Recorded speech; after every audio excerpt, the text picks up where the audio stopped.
विद्यार्थी मित्रांनो, या अगोदर आपण इक्वेशनच्या बाबतीत बेसिक माहिती बघितली. इक्वेशन म्हणजे काय, इक्वेशनचे टाईप कोणकोणते आहेत ते बघितले.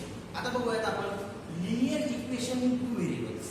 बघा, linear equation in two variables हे आपल्याला बघायचं आहे. बघा, याची डेफिनेशन आहे. आणि जेव्हा पण माझे तुम्ही व्हिडिओ बघत आहे तेव्हा तुमचं मॅथचं बुक समोर ठेवा.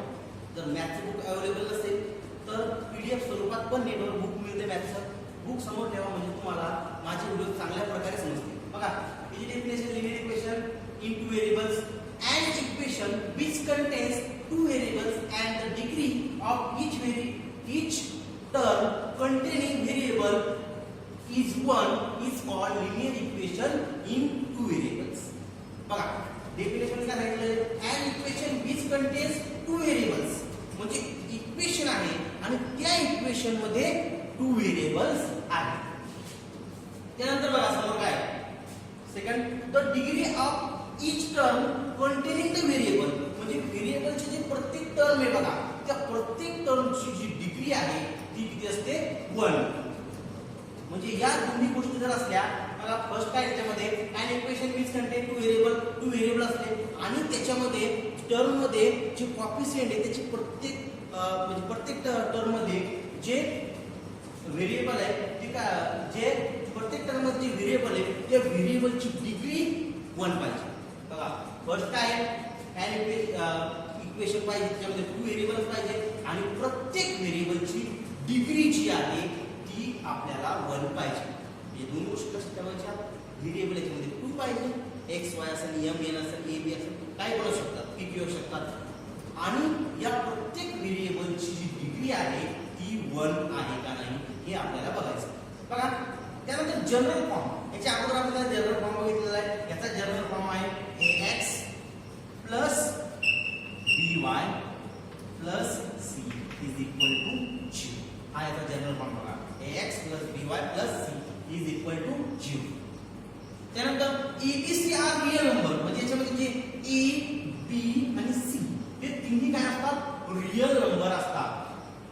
and ab are not equal to 0 आणि ab हे कसे 0 च्या इक्वल नसतात. बघा, जर a जर 0 असेल आणि 0 ला कोणत्या नंबरने आपण मल्टिपल केला तर काय येतं, 0. म्हणजे a 0 ने जर आपण x ला मल्टिपल केला तर 0 येणार.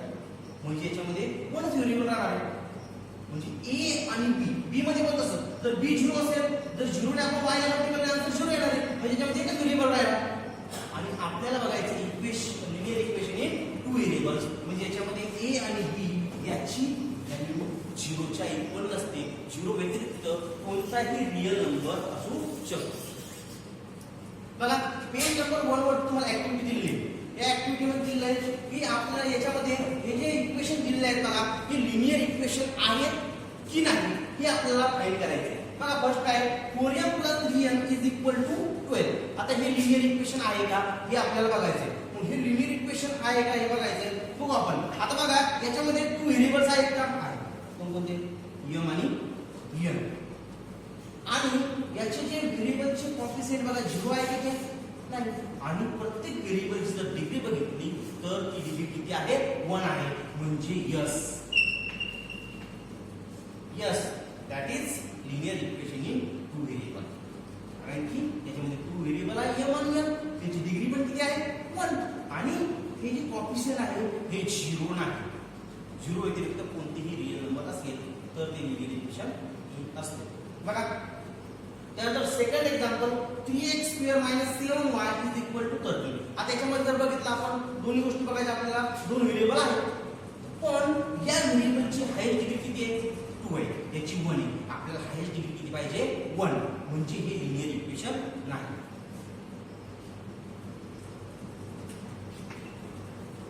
Not linear equation.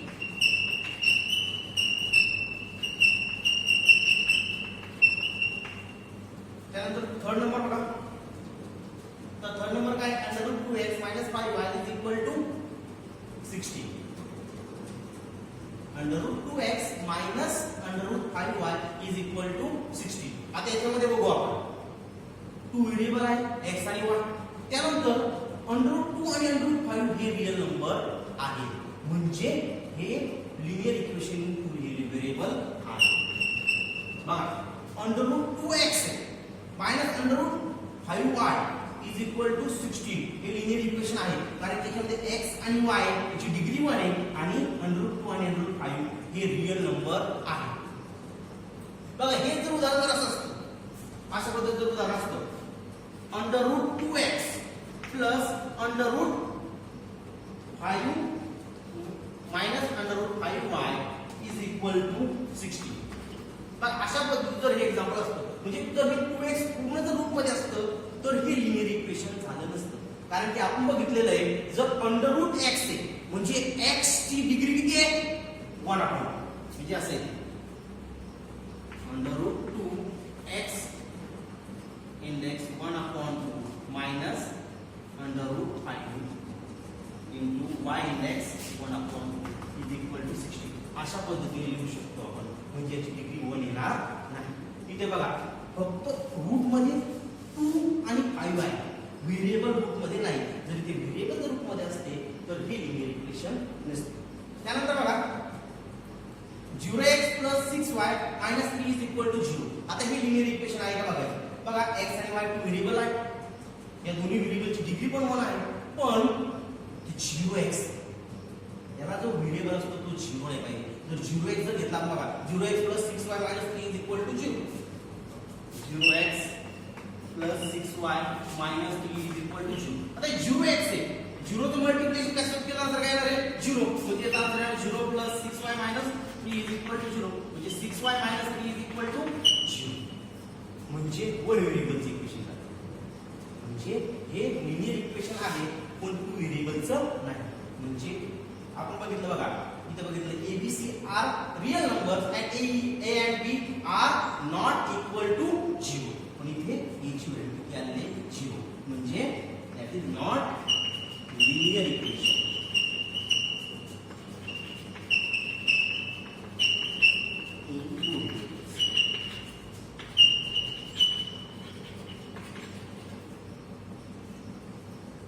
त्यानंतर बघा 0.3x + 0y - 36 is equal to 0. बघा याच्यामध्ये दोन व्हेरिएबल आहे x आणि y त्याच्यानंतर दोन्हीची डिग्री पण 1 आहे पण y ला जे लागलेलं कोएफिशिएंट आहे ते 0 आहे म्हणजे हे लिनियर इक्वेशन नाही. Not linear equation in two variable म्हणजे टू व्हेरिएबल मध्ये लिनियर इक्वेशन नाही. 0.3 हा रियल नंबर आहे पण हा 0 रियल नंबर मध्ये आपल्याला 0 कोएफिशिएंट पाहिजे नाही. त्यानंतर बघा 4x + 5y is equal to 4. बघा हे 4 upon x + 5 upon y is equal to 4 ही जी इक्वेशन आहे बघा 4 upon x + 5 upon y is equal to 4 हे जी इक्वेशन आहे हे लिनियर इक्वेशन आहे कारण की याच्यामध्ये आपण x आणि y ला ऍझ्युम करू शकतो. बघा असे ऍझ्युम करू शकतो आपण 1 upon x is equal to a and 1 upon y is equal to b म्हणजे इक्वेशन तयार होऊ शकतं 4a plus 5b is equal to 4 म्हणजे याला ऍझ्युम इक्वेशनला आपण करू शकतो. त्यामुळे हे लिनियर इक्वेशन आहे. त्यानंतर बघा शेवटचं 4xy - 5y - 8 is equal to 0. बघा आपण याचा फॉर्म बघितला x + by प्लस इथे xy x into y म्हणजे हे लिनियर इक्वेशन इंटू व्हेरिएबल्स नाही. नॉट लिनियर इक्वेशन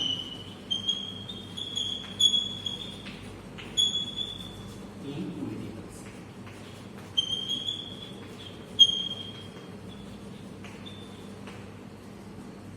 बघा अशा पद्धतीने एखादं equation linear equation into variables आहे का नाही हे आपण ओळखू शकतो.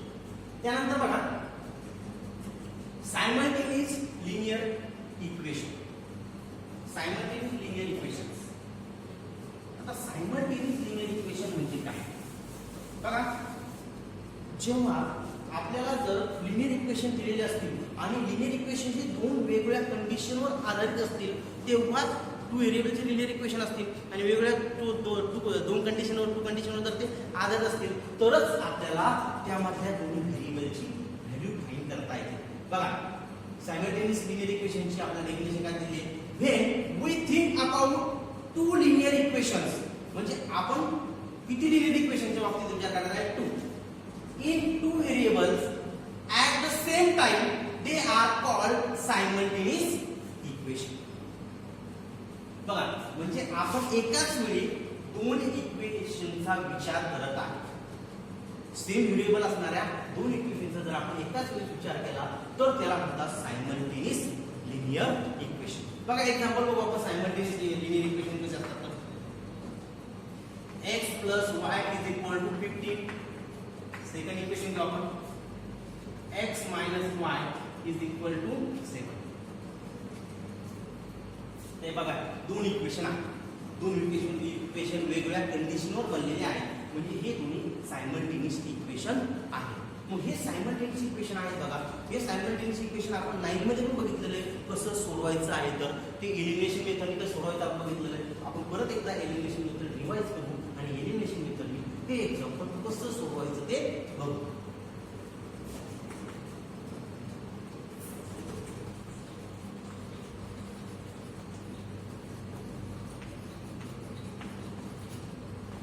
बघा एलिमिनेशन मेथड. तर या एलिमिनेशन मेथडने ही एक्झाम्पल आपण कसं सोडवायचं हे आपण बघूया. बघा एलिमिनेशन मेथडने जेव्हा आपण एक्झाम्पल सोडवतो तेव्हा आपल्याला अगोदर जे पण इक्वेशन दिलेलं आहे बघा त्या इक्वेशनला नंबर द्यायचा आहे. आता हा इक्वेशन आहे x plus y is equal to 15. त्याला आपण इक्वेशन नंबर. त्यानंतर x minus y is equal to 7 he equation number 2. जेव्हा आपण ही इक्वेशन सॉल्व्ह करतो आता ही इक्वेशन आपल्याला सॉल्व्ह करायचं आहे. मग याच्यामध्ये आपल्याला काय बघायचं आहे? याच्यामध्ये बघायचं आपल्याला व्हेरिएबल ज्याच्यामध्ये जे व्हेरिएबल आहे त्या व्हेरिएबलची साइन डिफरंट पाहिजे आपल्याला दोन व्हेरिएबलची. तेव्हा आपण त्याला ऍडिशनने कट करू शकतो. साइन याची साइन बघा डिफरंट आहे. y आहे तिथे 1y 1y म्हणजे ते y y आपण कट करून त्याला एलिमिनेशन मेथडने सॉल्व्ह करू शकतो. आता जर बघा इथे आपल्याला कट करायचं साइन चेंज करण्याचं काम पडत नाही. y minus y 0 y बदलून जर y केलं तर 0 आहे म्हणजे y y कट होऊ शकतो. बघा इथे जर असं होत असेल तर आपल्याला करायचं ऍडिशन. and equation 1 and या इक्वेशन 1 आणि 2 चं काय करायचं addition. x plus y is equal to 15. x minus y is equal to 7. Equation first equation add करायचं. बघा आपण ऍड पण करू शकतो सबट्रॅक्ट पण करू शकतो. इथे जर साइन जर सेम असते जर साइन सेम असेल तर आपल्याला सबट्रॅक्शन करावं लागतं आणि साइन जर सबट्रॅक्शन करताना आपण सगळ्या नंबरची सेकंड इक्वेशन जे सगळ्या नंबर साइन चेंज करतो इथे ऍडिशन आहे. मग ऍडिशन करताना साइन चेंज करण्याची आवश्यकता नाही. बघा y y कट झालं plus y minus y x plus x. आता इथे बघा x ची साइन काय प्लस x च्या अगोदर कोणती साइन आहे आता प्लस आहे x ची पण साइन प्लस आहे. मग x plus x 2x is equal तर 50 ची साइन प्लस आहे 7 ची साइन काय आहे प्लस 15 प्लस 7. मग 15 प्लस 7 आपल्याला करायचं आहे 20. आता बघा आता याला सॉल्व्ह करायचं आपल्याला. याच्यामध्ये काय करतात आपण या टूला जर आपण याच्यामध्ये नंबर जवळ घ्यायचे आणि व्हेरिएबल जवळ घ्यायची. या 2 इथे मल्टिपल मध्ये 2x आहे त्याचा अर्थ काय 2 * x. 2 मल्टिपल x आहे. 2 मल्टिपल मध्ये ते साइड केल्यानंतर काय होणार आहे डिव्हिजन म्हणजे x is equal to 22 upon x is equal to x ची व्हॅल्यू किती आली 11. आता आपल्याला y ची व्हॅल्यू फाइंड करायची आहे. मग y ची व्हॅल्यू फाइंड करताना इथे x ची व्हॅल्यू आली आपल्याला x इज इक्वल टू 11. मग जेव्हा आपल्याला y ची व्हॅल्यू फाइंड करायची तेव्हा ही x ची व्हॅल्यू यापैकी कोणत्याही एका इक्वेशन मध्ये आपण टाकू शकतो. आपण काय करू फर्स्ट नंबर इक्वेशन मध्ये टाकू x is equal to 11 in equation first. Equation first जे आहे फर्स्ट इक्वेशन मध्ये याची व्हॅल्यू ठेवू आपण x equal to 11. First equation काय बघा x plus y is equal to 15. हे फर्स्ट इक्वेशन आपण त्याच्यामध्ये x च्या ऐवजी काय ठेवायचं आपल्याला 11 plus y is equal to 15. आता बघा 11 ते प्लस मध्ये इकडे काय होणार आहे मायनस. आपण त्याची साइड चेंज केल्यानंतर ही लेफ्ट हँड साइड आहे राइट हँड साइड आहे. y is equal to 15 minus 11 y is equal to 4. वायची व्हॅल्यू किती आली 4. बघा आता शेवटी काय करायचं, या दोन्ही x आणि y ची व्हॅल्यू ठेवायची. नंतर जेव्हा आपण लिहिणार आहे तेव्हा x, y is equal to x ची व्हॅल्यू किती आहे 11 आणि y ची व्हॅल्यू. आता हे जेव्हा आपण आन्सर शेवटी लिहिणार आहे x ऑब्लिक y, त्याला बघा फर्स्ट व्हेरिएबल x नंतर second y, x oblique y असं लिहायचं. एखाद्या वेळेस काय होऊ शकतं, आपली y ची व्हॅल्यू आपल्याला अगोदर मिळते, x ची नंतर मिळते, तरी पण लिहिताना अगोदर x ची लिहायची नंतर y ची व्हॅल्यू लिहायची. तुम्ही जर लिहायचं असेल तर याचा स्क्रीनशॉट पण घेऊ शकता.